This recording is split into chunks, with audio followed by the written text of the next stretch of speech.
you could say that perhaps my first modicum of fame was teaching Cillian Murphy. Or maybe it was teaching the two kids that were going to star with Marlon Brando. But, guitar fame, sure. But if you want to put that in perspective, one of my favourite guitar players is Andy Summers.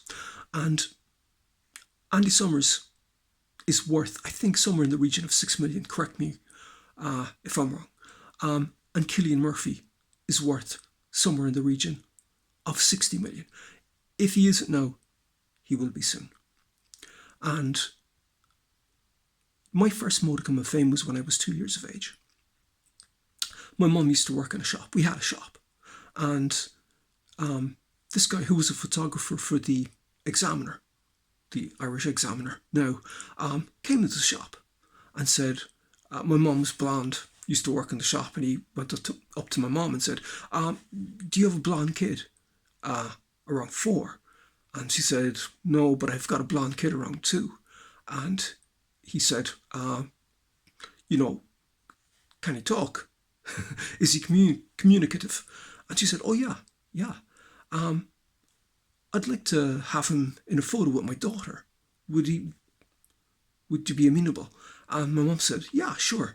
But there's kind of one other thing. And she was like, what? Well, he's kind of going to be famous. And she was, what? Yeah, this is going to be on the front of the Hollybo magazine.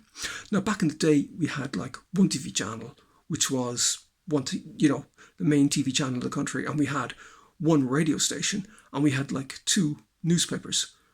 That was it. So getting your name in the newspaper was a big thing. Being on the front of it was enormous. Now it's like you've got so many media avenues. It's, the Marshall McLuhan Global Village scenario. But back then, it was like something. So basically, I put on this red polo sweater and got the photograph taken, and it was like, no, there's a good lad, run along kind of thing. And then people were coming down, like, I want to see him, where is he? Wow, okay, it's you, can I shake your hand? Pat on the head. And I was like, what's all this about? And I'm not sure, did acting roles materialise? Because the thing is, wherever there are Cork people on this planet, and I mean like Cork people are everywhere, all over America, South America, Australia, New Zealand, Hong Kong, Africa, you name it, Germany, France, you name it, Scandinavia, they're everywhere. So wherever Cork people are at Christmas, they get the Hollybo, a box of Barry's tea. That's what Cork people get. And delighted with that. And so basically, you need to be ready for these things. And you need to exploit these to their exponential effect. Now, I met the bass player from Sarah Days, and for a while back, John, great guy, nephew of Michael Collins, great dad, Mike, lovely guy, nice, lovely mum, and his bro James, great guy, great guy. And basically, John told me, he said, Cillian's after getting the lead in Oppenheimer. And I'm like, that's an Oscar.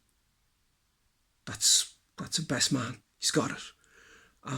Just ticked all the boxes immediately. And when Cillian won, now, again, to recapitulate, I went to America at 17 and endured much hardship to attend music school and graduate and come back and get a job, which there was no jobs, none. And there was only one show in town, and I managed to get a job there. Not easily, even though I went to one of the, premier music colleges in the world. I still took a bit of work to get in there.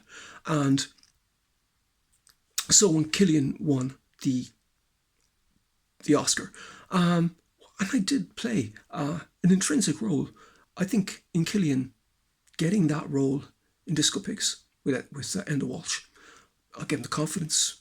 Again, as I said to you, if he could play black, I think he said to himself, if I can play Frank Zappa, I can play anything and I can do anything. And I think I helped.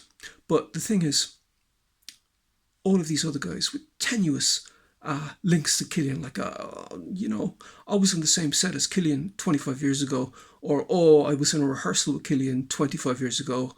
And these guys were on the front of newspapers, Sunday Times and Independent and all this stuff, on the basis of, like, I was in a rehearsal with Cillian Murphy 25 years ago. Yeah. And suddenly someone came out of nowhere saying, oh yeah, he's in my family, and the Cillian Murphy bandwagon and all that, which at one point was me, Cillian, and Ona Sullivan. That was the Cillian Murphy bandwagon. Paddy came in later. It's a fact. But the thing is, you need to be ready. You need to have a publicity agent, and you need to be primed.